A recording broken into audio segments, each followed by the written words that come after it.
देखो, कल जो एक्सपेरिमेंट पढ़ा था हमने डीएनए की सेमी कंजर्वेटिव मेथड का एक्सपेरिमेंटल प्रूफ दिया था दो साइंटिस्ट ने, एक मैथ्यू मेसलसन और फ्रैंकलिन स्टॉल ने। और इसको और थोड़ा कल जो पढ़ा है उसको सिंपल लैंग्वेज में समझना चाहे तो इन्होंने किया क्या, साइंटिस्ट ने स्टॉल और मेल्सन और स्टॉल ने सबसे पहले जो इकोलाई बैक्टीरिया है उसके अंदर पाया जाता है डीएनए, डबल स्ट्रैंड डीएनए है। और डबल स्ट्रैंड डीएनए को सबसे पहले इन्होंने इकोलाई बैक्टीरिया जो है उसको रखा। नॉर्मल जो इकोलाई बैक्टीरिया है, सामान्य जो इकोलाई बैक्टीरिया होता है, इकोलाई जीवाणु है, उसको रखा इन्होंने N15 युक्त कल्चर मीडियम में।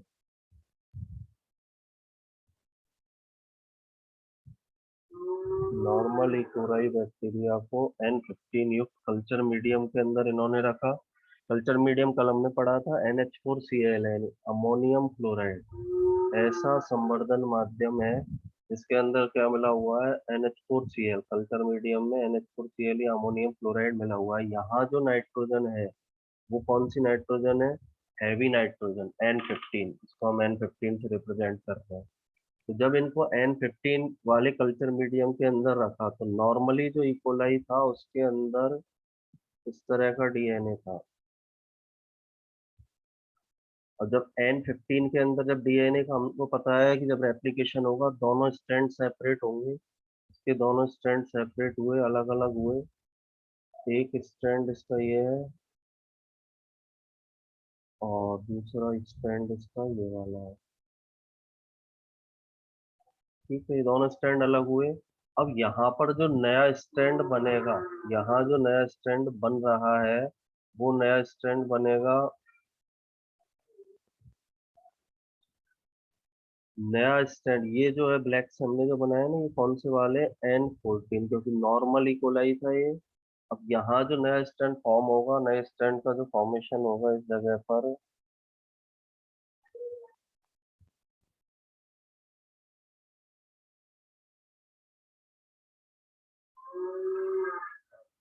N15 वाला स्टैंड बनेगा। दूसरा जो नया स्टैंड बनेगा तो यहाँ पर दूसरा स्टैंड N15 वाला बनता है। ये N15 वाले स्टैंड को हमने इससे रिप्रेजेंट करेंगे।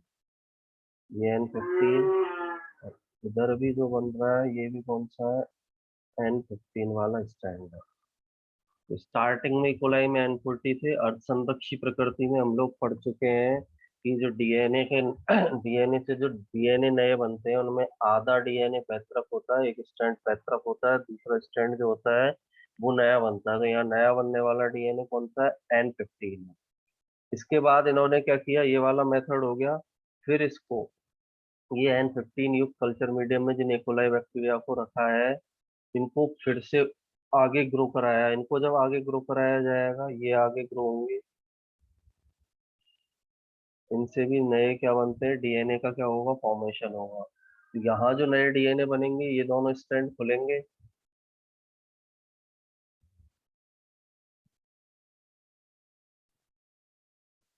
अब देखो, एक स्ट्रैंड तो हमारा ये वाला खुला, इसके अंदर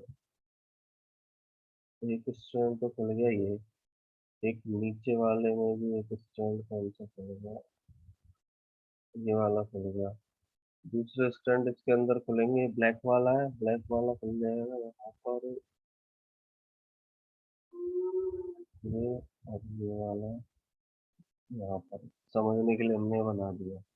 अब इसके अंदर कौन से मीडियम के अंदर रखे हुए हैं, N15 वाले में, तो नए स्टैंड जो बनेंगे उसके अंदर कौन सी नाइट्रोजन होगी, N15 नाइट्रोजन होगी। और N15 जो नाइट्रोजन इसके अंदर पाई जा रही है, इससे स्ट्रैंड या डीएनए स्ट्रैंड के अंदर इस वाले में,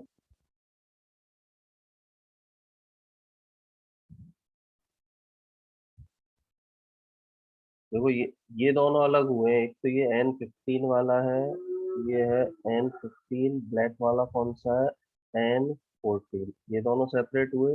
नीचे भी सेम वही है ना, N15 N14। N15 वाले मीडियम में है तो यहाँ जो नया बनेगा उस स्ट्रैंड में भी क्या होगी, N15।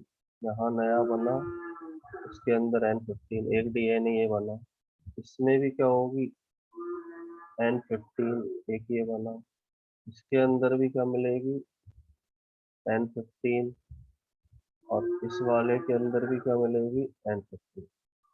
इस तरह के स्टैंड हमको गेन होते हैं। अब इनमें से जो N15 वाला स्टैंड हमको मिला है, ये वाला स्टैंड, ये जिस बैक्टीरिया के अंदर है, उसकी ग्रो अब इनने कराई N14 वाले कल्चर मीडियम में। सबसे पहले तो इन्होंने क्या किया है, एक नॉर्मल जो इकोलाई बैक्टीरिया है जिसमें नॉर्मल नाइट्रोजन है, N14 बोलते हैं हम लाइटर नाइट्रोजन को या हल्की नाइट्रोजन को, और N15 जो है वो कौन सी है, भारी नाइट्रोजन। अलग अलग करने के लिए मेथड बताया था मैंने, सेंट्रीफ्यूगेशन मेथड का यूज करते हैं, जिसमें भारी वाली जो है वो नीचे की तरफ आ जाएगी, हल्की वाली कहाँ रहती है, ऊपर की तरफ रहती है। अब इन्होंने क्या किया, जो N15 वाले जिस इकोलाई बैक्टीरिया में N15 वाले डीएनए, जैसे दोनों कौन से N15, इसमें भी कौन से डीएनए, दोनों के अंदर है N15। इनको ऐसे कल्चर मीडियम के अंदर ग्रो किया, इनको ऐसे कल्चर मीडियम में उगाया जिसमें नॉर्मल नाइट्रोजन प्रेजेंट थी, सामान्य नाइट्रोजन वाले कल्चर मीडियम के अंदर इनको ग्रो किया। तो अब इसके अंदर क्या होगा, नेक्स्ट स्टेप में हम देखें, और हमारे पास जो डीएनए है वो है N15, ये N15 डीएनए।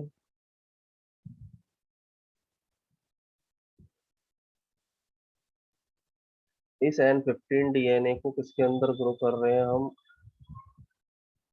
नॉर्मल नाइट्रोजन वाले कल्चर मीडियम में, NH4Cl में। यहाँ जो ये नाइट्रोजन है ये सामान्य है, हल्की है, N14 है।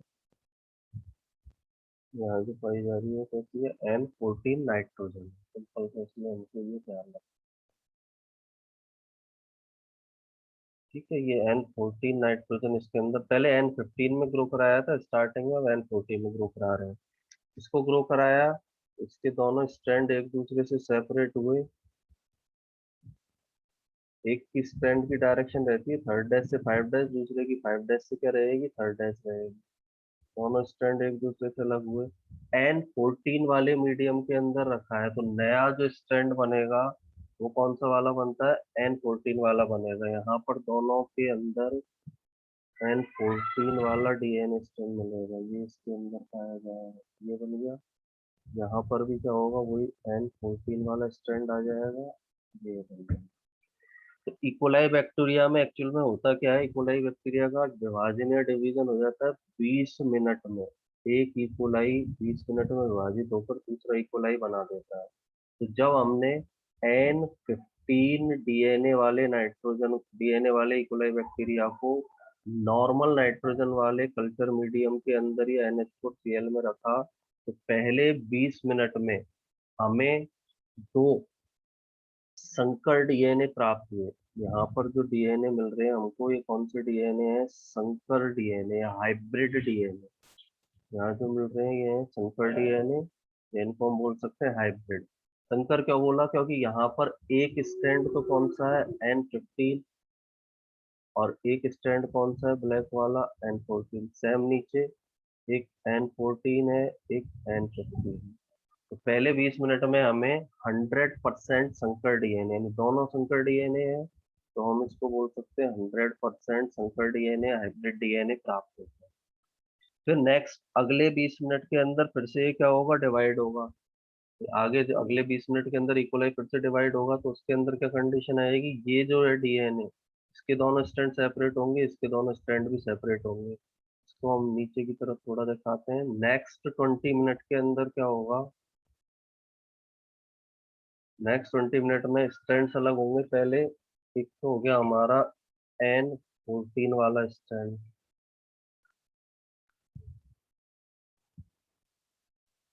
ये N14 वाला स्ट्रैंड। एक हमारा कौन सा हो गया, N15 वाला स्ट्रैंड सेपरेट हुआ। पहले N40 वाला को कर देते हैं। इस वाले में से ये ऊपर वाला जो दिख रहा है ना, इसमें से ये ब्लैक वाला अलग हुआ। अब वो दूसरा नीचे वाले में से भी कौन सा अलग हो गया, एक ब्लैक वाला, इसको मैं यहाँ लिखता हूँ। इसमें से ये N14 अलग हो गया। नेक्स्ट जो N15 वाले स्टैंड है वो भी सेपरेट होंगे। ये N15 वाला, और नीचे बना रहे हैं ना, ये N15 वाला, नीचे भी कौन सा N15 वाला स्ट्रैंड है, वो क्या हो जाएगा, सेपरेट हो गया। यहाँ किया क्या है हमने, ये वाला जो डीएनए दिख रहा है इसके दोनों स्ट्रैंड को अलग कर दिया, ये वाला जो डीएनए दिख रहा है इसके दोनों स्ट्रैंड को क्या कर दिया, सेपरेट कर दिया। अब ये किस वाली नाइट्रोजन वाले कल्चर मीडियम के अंदर रखे, N14 नॉर्मल नाइट्रोजन वाले। तो नए जो स्ट्रैंड बनेंगे वो कौन से, उनके अंदर कौन सी नाइट्रोजन होगी, नॉर्मल। तो नाइट्रोजन होती है ना, नाइट्रोजन ही क्षार पाई जाती है डीएनए में, तो नए स्ट्रैंड के अंदर जो नाइट्रोजन होगी वो नॉर्मली होगी, यानी यहाँ पर N14 वाले स्ट्रैंड बनेंगे। अब इनके साथ, सबके साथ हमको N14 वाले स्ट्रैंड को ड्रॉ करना है। फर्स्ट वाले के अंदर हमने बनाया,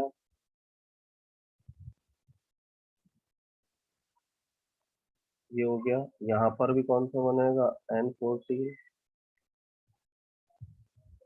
यहाँ पर भी N14 नॉर्मल नाइट्रोजन वाला डीएनए स्ट्रैंड बनेगा, यहाँ पर भी N14। तो अगले 20 मिनट के अंदर क्या हुआ, अब हमें जो डीएनए मिले, नेक्स्ट जो डीएनए मिले, उनमें दो तो कौन से वाले हैं, इनके अंदर दोनों में ऊपर वाले जो दिख रहे हैं हमको, ये और ये, इन दोनों के अंदर क्या है, ये तो नॉर्मल डीएनए है, यानी इनके अंदर दोनों स्ट्रैंड में N14 प्रेजेंट है। यहाँ ये वाले जो डीएनए, ये डीएनए और ये डीएनए, ये कौन से डीएनए है, संकर डीएनए या हाइब्रिड डीएनए। अब चार है हमारे पास टोटल डीएनए, उनमें से 50% सामान्य डीएनए है, 50% कौन से, संकर डीएनए। तो अगले 20 मिनट में हमें 50% सामान्य डीएनए या सामान्य नाइट्रोजन युक्त डीएनए मिलते हैं, और 50% संकर डीएनए या हाइब्रिड डीएनए मिलते हैं। तो ये इसका मेन एक्सपेरिमेंट था, इन साइंटिस्ट ने जो इसको किया है। इसके बेस पर इन्होंने बताया कि जो इस डीएनए की जो कॉपीज मिल रही है ना हमको, पहली जनरेशन में पहले 20 मिनट में 100% संकर डीएनए, सेकेंड वाले जो अगले 20 मिनट के अंदर 50% संकर डीएनए। इस एक्सपेरिमेंट के बेस पर फ्रैंकलिन और स्टॉल ने प्रूव किया कि डीएनए का जो रेप्लिकेशन होता है वो अर्ध संरक्षी प्रकृति का होता है। अर्ध संरक्षी का मतलब है एक डीएनए पैतृक डीएनए से आता है और दूसरा नया बनता है।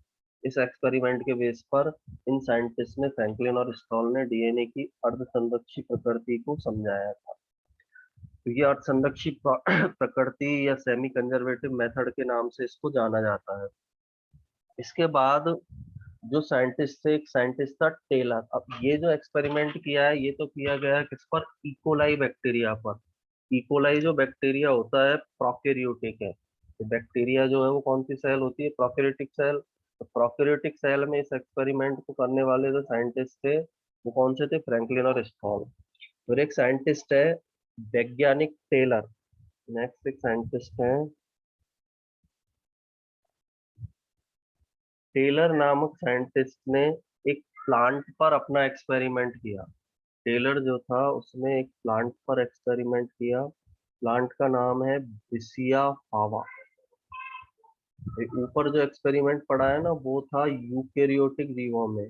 नेक्स्ट जो साइंटिस्ट है टेलर, इसने किसके ऊपर एक्सपेरिमेंट किया, बिसिया फावा पर एक्सपेरिमेंट किया। बिसिया फावा एक पौधा है और ये यूकेरियोटिक है, यानी यूकेरियोटिक में एक्सपेरिमेंट को करने वाले साइंटिस्ट का नाम क्या है, टेलर। टेलर के द्वारा इस एक्सपेरिमेंट को किया गया है।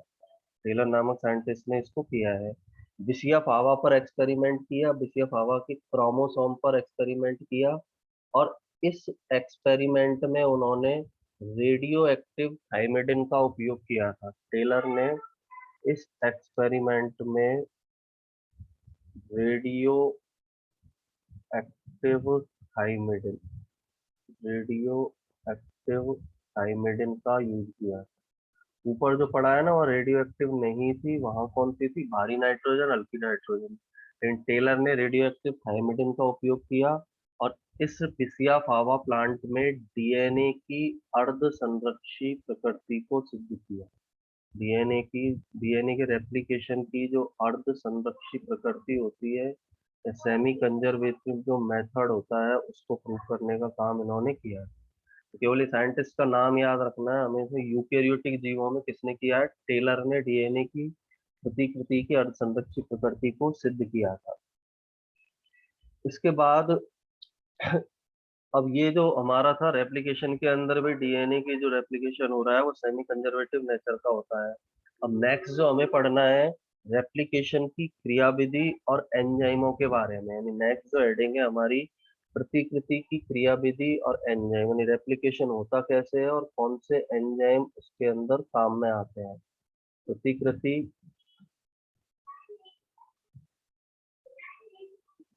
की क्रियाविधि व enzyme, mechanism of replication and enzymes, यानी रेप्लिकेशन की मैकेनिज्म क्या होती है और इसके अंदर कौन कौन से एंजाइमों का यूज किया जाता है। अभी ऊपर तो हमने ये समझा था कि प्रतिकृति जो है कौन से नेचर की है, सेमी कंजर्वेटिव नेचर की। अब होती कैसे है, कौन से एंजाइम इसमें यूज में आएंगे, उन सब के बारे में इसके अंदर इस हेडिंग के अंदर हमको आगे पढ़ना है।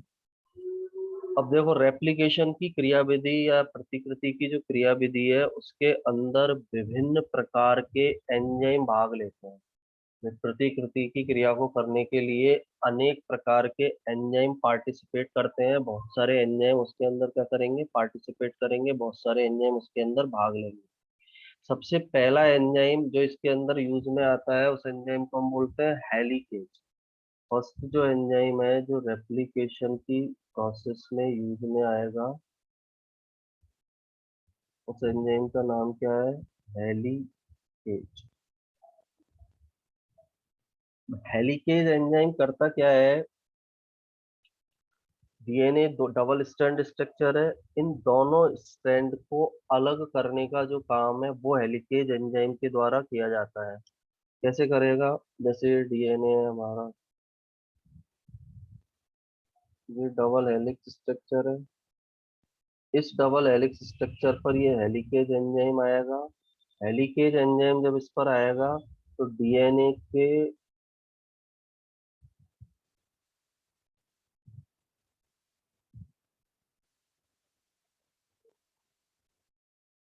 एक एंड से इसके दोनों स्ट्रैंड को वो क्या कर देगा, सेपरेट कर देगा इस तरह। यानी जो डीएनए के स्ट्रैंड थे उन दोनों को एक दूसरे से इसने क्या कर दिया, सेपरेट किया। यहाँ पर जो एंजाइम काम कर रहा है उस एंजाइम का नाम क्या है, हेलिकेज। इस जगह पर जो एंजाइम काम कर रहा है, पहले डीएनए इस तरह था गुथा हुआ, इसको फिर आगे जाकर खोल दिया, इसके दोनों स्ट्रैंड को ओपन करने का काम किसने किया है, हेलिकेज एंजाइम ने। अभी ऐसा नहीं है कि पूरे डीएनए को खोल देगा, डीएनए के कुछ हिस्से को इसके द्वारा खोला जाता है, इसलिए आगे वाला जो डीएनए का हिस्सा है ना उसको हमने डबल हेलिक्स बनाया है, जबकि ये हिस्सा जो है इसको इसने क्या कर दिया, खोल दिया। अब इसमें क्या है, ये तो अलग हुआ डीएनए है, ये जो दिख रहा है हमको अलग हुआ डीएनए, और ये वाले जो डीएनए अपन को दिख रहे हैं ये जुड़े हुए हैं, दोनों स्ट्रैंड आपस में जुड़े हुए हैं। इन दोनों के बीच का स्थान यानी ये वाली जगह, यानी ये जुड़े हुए डीएनए, ये अलग हुए डीएनए, इन दोनों के बीच की जो जगह है इस जगह को बोला जाता है रेप्लिकेशन फॉर्क।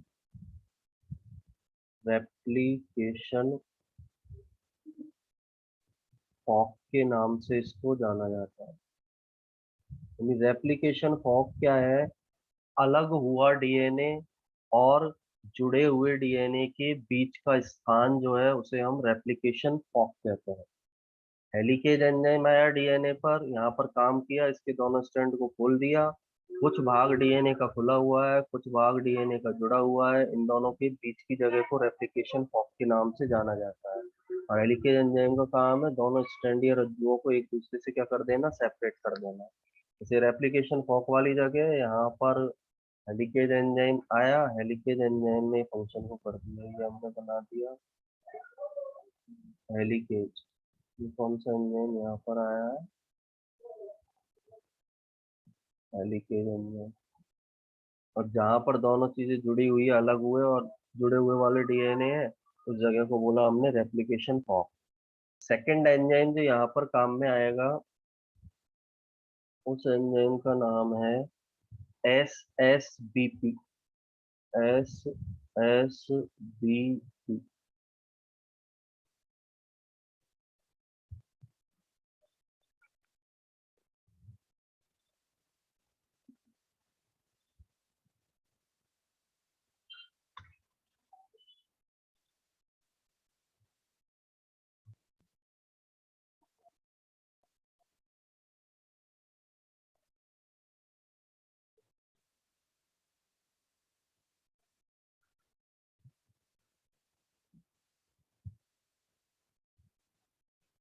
यानी SSBP। अब SSBP का पूरा नाम देखो क्या है, एस फर्स्ट एस का मतलब है सिंगल,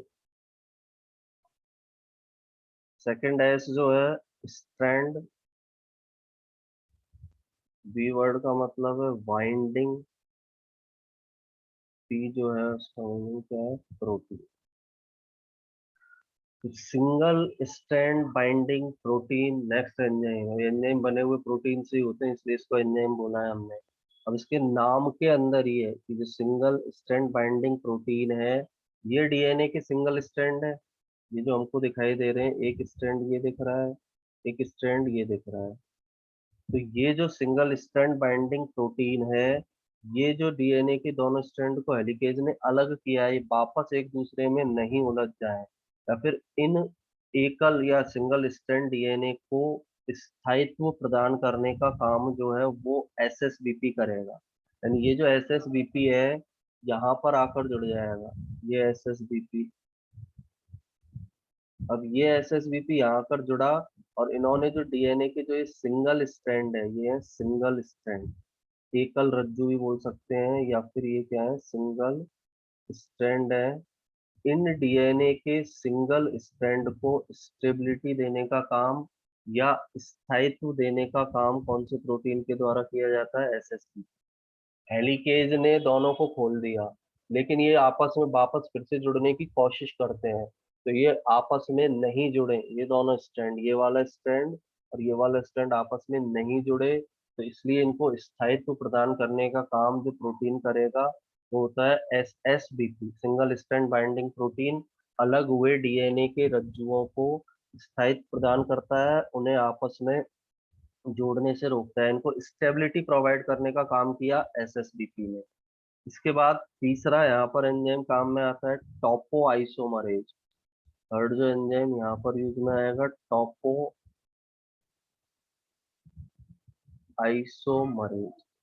टॉपो आइसोमरेज जो एंजाइम है, वो भी उसका काम भी यही है कि अलग अलग हुए जो डीएनए के स्ट्रैंड है उनको वापस कुंडलित होने से रोकना।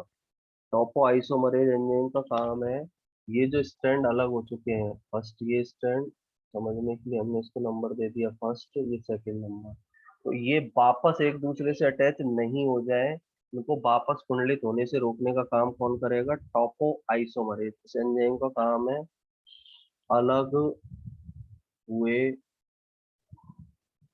डीएनए स्ट्रैंड या रज्जुओं को वापस कुंडलित होने से रोकना, ये इसका काम है। एक बार फिर से तीनों के काम सुन लो। हेलिकेज जो एंजाइम है वो डीएनए के दोनों स्ट्रैंड को अलग करता है, इसका काम है डीएनए के रज्जुओं या स्ट्रैंड को अलग करना, हेलिकेज का ये फंक्शन है। सेकंड, अब जहां पर ये अलग होंगे ना, उस जगह पर, एक जगह पर तो डीएनए अलग है, एक जगह पर जुड़े हुए हैं, इन दोनों के बीच की जगह को हमने क्या नाम दिया, रेप्लिकेशन फॉर्म। सेकंड है एसएसबीपी, डीएनए के जो स्ट्रैंड अलग हुए हैं उनको स्टेबिलिटी देने का काम या स्थायित्व देने का काम जो है वो कौन करेगा, एसएसबीपी करेगा। थर्ड, टॉपोआइसोमरेज अलग हुए डीएनए रज्जुओं को वापस कुंडलित होने से रोकेगा, वापस एक दूसरे के साथ वो कुंडलित नहीं हो, उसके लिए कौन सा एंजाइम यहाँ पर काम में आता है, टॉपोआइसोमरेज एंजाइम यहाँ पर काम में आया है। तो सिंपल से तीन एंजाइम है जो इसके अंदर ये काम में आ रहे हैं, तीनों के द्वारा काम को किया जा रहा है। इसके बाद जो डीएनए रेप्लिकेशन की क्रिया चल रही है या प्रोसेस चल रही है, उसके लिए आरएनए प्राइमर की जरूरत होती है। यानी तीन तो ये एंजाइम हो गए, इसके बाद जो डीएनए रेप्लिकेशन की प्रोसेस है, उस रेप्लिकेशन की प्रोसेस में हमें किसकी रिक्वायरमेंट है, आरएनए प्राइमर। अब आरएनए प्राइमर सीधा से याद रखना है, आरएनए के छोटे जो टुकड़े होते हैं, आरएनए के छोटे छोटे जो फ्रेगमेंट होते हैं, उन फ्रेगमेंट या टुकड़ों को आरएनए प्राइमर कहते हैं। आरएनए प्राइमर क्या है, जो आरएनए है उसके छोटे छोटे टुकड़ों को या फ्रेगमेंट को आरएनए प्राइमर के नाम से जाना जाता है। अब आरएनए प्राइमर आएंगे कहाँ से? इसके लिए एक एंजाइम आएगा, आरएनए प्राइमेज। आरएनए प्राइमर को बनाने में जो एंजाइम हेल्प करता है, उस एंजाइम का नाम क्या है? RNA primase. RNA primase enzyme क्या करता है? डीएनए स्ट्रैंड का उपयोग करेगा। ये आरएनए प्राइमेज एंजाइम, एंजाइम में ये है ना, आरएनए प्राइमेज एंजाइम डीएनए के स्ट्रैंड का या डीएनए के रज्जु का उपयोग करेगा, यूज करेगा, और इस डीएनए से ये आरएनए प्राइमर का फॉर्मेशन करेगा। यानी रेप्लिकेशन की क्रियाविधि के अंदर हमें आरएनए प्राइमर की रिक्वायरमेंट है। आरएनए प्राइमर होते हैं आरएनए के छोटे छोटे टुकड़े। ये आरएनए प्राइमर इस प्रोसेस में कहाँ से आते हैं? एक एंजाइम यहाँ पर वर्क करता है, आरएनए प्राइमेज। ये आरएनए प्राइमेज एंजाइम जो डीएनए के स्ट्रैंड खुले हैं, ये स्ट्रैंड खोले थे ना अपन ने, एक स्ट्रैंड ऐसे एक स्ट्रैंड ऐसे, बाकी आगे वाला जो डीएनए है वो क्या था? जुड़ा हुआ था। इस जगह से ये दोनों स्ट्रैंड अलग हो गए थे। ठीक है, ये था यहाँ पर अपन ने बताया था रेप्लिकेशन फॉक है ये। तो आरएनए प्राइमेज एंजाइम इस डीएनए के स्ट्रैंड पर इन पर वर्क करता है, और इन डीएनए के स्ट्रैंड का यूज करके आरएनए प्राइमर का फॉर्मेशन करेगा, छोटे छोटे आरएनए के टुकड़े बनाता है। ये जो प्राइमेज एंजाइम है, इस आरएनए प्राइमेज एंजाइम को एक्टिव करने का काम भी हेलिकेज एंजाइम करता है। ऊपर पढ़ा था हमने फर्स्ट एंजाइम हेलिकेज। तो हेलिकेज एंजाइम इस आरएनए प्राइमेज एंजाइम को एक्टिव करता है या सक्रिय करेगा। तो हेलिकेज के दो काम हो गए, पहला तो था डीएनए की स्ट्रैंड की कुंडली को खोलना, दूसरा आरएनए प्राइमेज एंजाइम को क्या करना? एक्टिव करना। हेलिकेज एंजाइम जब आरएनए प्राइमेज को एक्टिव कर देगा, तो डीएनए के स्ट्रैंड का यूज करके आरएनए प्राइमर का निर्माण करेंगे, छोटे छोटे आरएनए के टुकड़े बनाएंगे। आरएनए प्राइमर जो बनते हैं वो इस तरह के स्ट्रक्चर के फॉर्म में बनेंगे। अभी आगे पढ़ेंगे हम। इस तरह के बनते हैं, छोटे छोटे आरएनए के क्या बनेंगे? टुकड़े। छोटे छोटे आरएनए के टुकड़ों को हम बोलते हैं आरएनए प्राइमर। ये आरएनए प्राइमर कहलाते हैं। उनका फॉर्मेशन हो जाएगा। नेक्स्ट जो फोर्थ एंजाइम यहाँ पर यूज में आया है हमारा, वो कौन सा है? RNA primase enzyme. इसके बाद आरएनए जो प्राइमेज एंजाइम है या आरएनए प्राइमर का एक काम और होता है, आगे एक एंजाइम पढ़ेंगे हम, डीएनए पॉलीमरेज। नेक्स्ट एंजाइम पढ़ना है हमको, डीएनए पॉलीमरेज। तो ये जो डीएनए पॉलीमरेज है, इस एंजाइम को किस डायरेक्शन में काम करना है, उसको बताने का काम कौन करते हैं? आरएनए प्राइमर करते हैं। फिर डीएनए के रेप्लिकेशन के अंदर एक एंजाइम काम करेगा आगे, डीएनए पॉलीमरेज। डीएनए पॉलीमरेज को कौन सी डायरेक्शन में काम करना है? थर्ड डैश से फाइव डैश काम करना है, या फाइव डैश से थर्ड डैश काम करना है, इसको बताने का काम किसके द्वारा किया जाता है? आरएनए प्राइमर के द्वारा किया जाता है। इस तरह से RNA primase enzyme in RNA primer को बनाने का काम करता है। अब नेक्स्ट स्पेस के अंदर क्या होगा? नेक्स्ट जो एंजाइम इसके अंदर काम में आएगा, उसको हम बोलते हैं डीएनए डिपेंडेंट डीएनए पॉलीमरेज, या हिंदी में हम बोल सकते हैं डीएनए पर निर्भर डीएनए पॉलीमरेज। डीएनए पर निर्भर डीएनए पॉलीमरेज एंजाइम सबसे इम्पोर्टेंट एंजाइम है।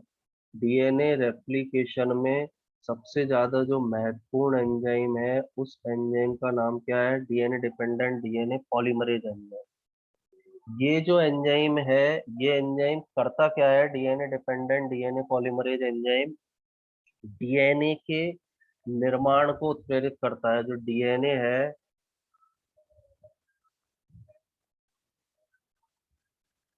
उस डीएनए के फॉर्मेशन को या निर्माण को उत्प्रेरित करने का काम कौन करेगा? DNA polymerase enzyme. अब ये शब्द इसलिए लगाया है यहाँ पर हमने, ये डीएनए पर डिपेंडेंट या निर्भर, क्योंकि एक एंजाइम और होता है RNA dependent DNA polymerase enzyme, वो आरएनए पर काम करता है। ये वाला जो डीएनए पॉलीमरेज एंजाइम है, किस पर काम कर रहा है? डीएनए पर। इसलिए यहाँ पर ही आगे ये शब्द लिया है। मेनली हम एंजाइम को नॉर्मली बोल सकते हैं डीएनए पॉलीमरेज। डीएनए पॉलीमरेज करता क्या है, डीएनए टेम्पलेट का यूज करेगा, टेम्पलेट बोलते हैं इसको, ये जो दिख रहा है ना अपन को, ये डीएनए टेम्पलेट या डीएनए रज्जू इसको अपन बोलेंगे। तो ये डीएनए टेम्पलेट या डीएनए रज्जू का उपयोग करता है और उसका उपयोग करके नए डीएनए स्ट्रैंड को बनाने में हेल्प करता है। या हम ये बोल सकते हैं यह डीऑक्सी न्यूक्लियोटाइड का बहुलीकरण करता है। यानी डीएनए पॉलीमरेज जो एंजाइम है, ये एंजाइम क्या करता है, डीऑक्सी न्यूक्लियोटाइड का बहुलीकरण करेगा। इस एंजाइम का काम है डीऑक्सी न्यूक्लियोटाइडों का बहुलीकरण, पॉलीमराइजेशन। अब इस लाइन टर्म है ना, इसका सीधा सा मतलब ये है कि नया डीएनए बनाता है। सिंपल मीनिंग ये है, डीएनए पॉलीमरेज एंजाइम नए डीएनए रज्जू को या स्ट्रैंड को बनाता है, नए डीएनए स्ट्रैंड का निर्माण करता है। सहायता किसकी लेगा, हेल्प किसकी लेता है, इस टेम्पलेट की, जो टेम्पलेट है DNA template, in DNA template की हेल्प लेगा और इन डीएनए टेम्पलेट की हेल्प लेके नए डीएनए स्ट्रैंड का फॉर्मेशन करता है। तो ये एंजाइम जो सबसे इम्पोर्टेंट है, यदि ये एंजाइम ही नहीं होगा तो चाहे कोई सा भी एंजाइम पाया जा रहा हो, डीएनए का रेप्लिकेशन ही नहीं होगा। तो सबसे इम्पोर्टेंट एंजाइम जो रेप्लिकेशन में पाया जाता है, रेप्लिकेशन में यूज में आता है, उसे बोलते हैं हम DNA dependent DNA polymerase enzyme. Main enzyme है, याद रखना इंपॉर्टेंट टर्म है, एक नंबर पूछा जाता है कि मेन एंजाइम कौन सा रेप्लिकेशन का, तो DNA dependent DNA polymerase enzyme. अब इसके अंदर क्या है, ये जो एंजाइम है DNA dependent DNA polymerase enzyme या डीएनए पॉलीमरेज एंजाइम, ये हमेशा 5' से 3' दिशा में वर्क करता है। यानी इसकी विशेषता क्या है, ये एंजाइम हमेशा इस डायरेक्शन में काम करेगा, 5' से 3' डायरेक्शन के अंदर, 5' से 3' डायरेक्शन की दिशा में ये काम करता है। यानी कैसे काम करता है, जैसे एक अपने पास ये डीएनए है,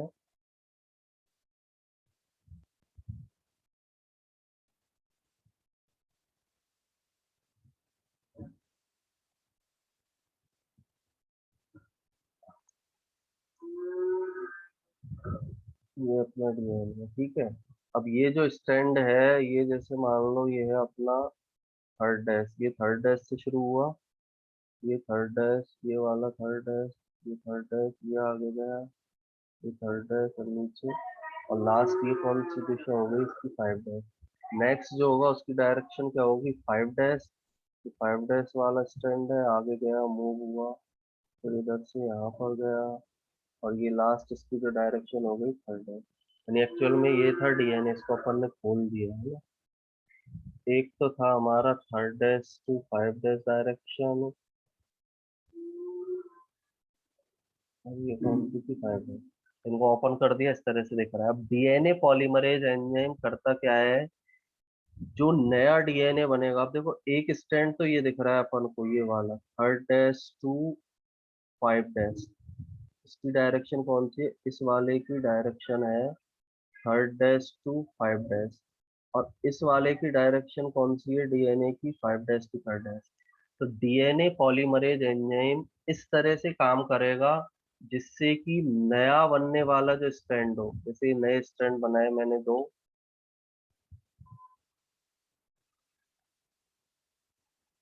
ये नया बनने वाला स्ट्रैंड एक हो गया, ये नया बनने वाला स्ट्रैंड दूसरा हो गया।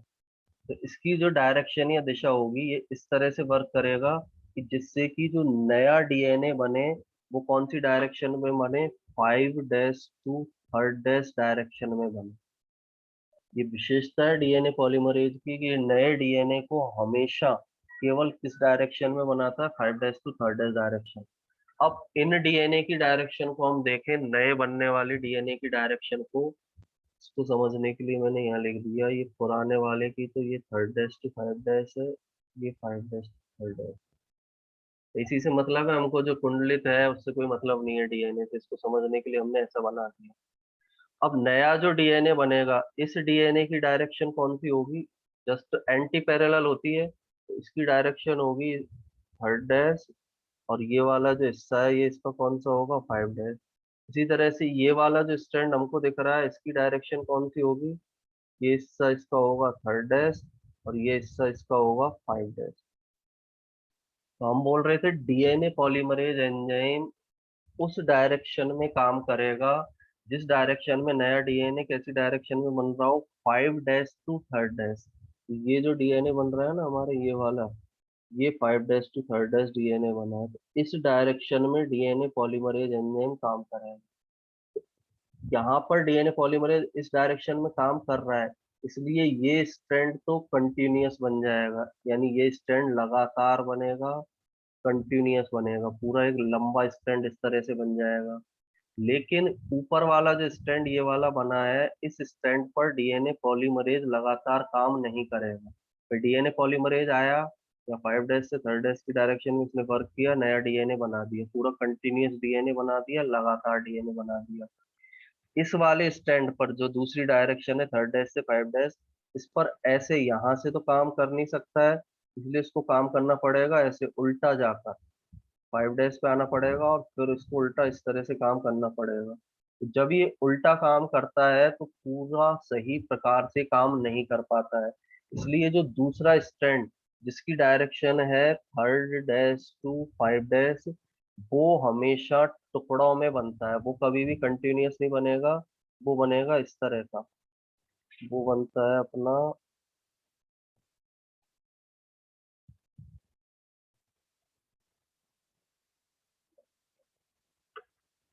वो जो स्टैंड है ये स्टैंड बनेगा हमारा टुकड़ों में ऐसे, एक रेड टुकड़ा, दूसरा टुकड़ा, तीसरा, चौथा, पांचवा। ये क्या है, टुकड़ों में बन रहा है या रुक रुक कर बन रहा है। जो स्टैंड लगातार बन रहा है, कंटिन्यूअस बन रहा है, उस स्टैंड को बोला जाता है लीडिंग स्टैंड। इस स्टैंड को बोलेंगे हम लीडिंग स्टैंड। जो कंटिन्यूअस बन रहा है, लगातार बन रहा है, और जो टुकड़ों में बन रहा है, उस स्टैंड को बोला जाता है लैगिंग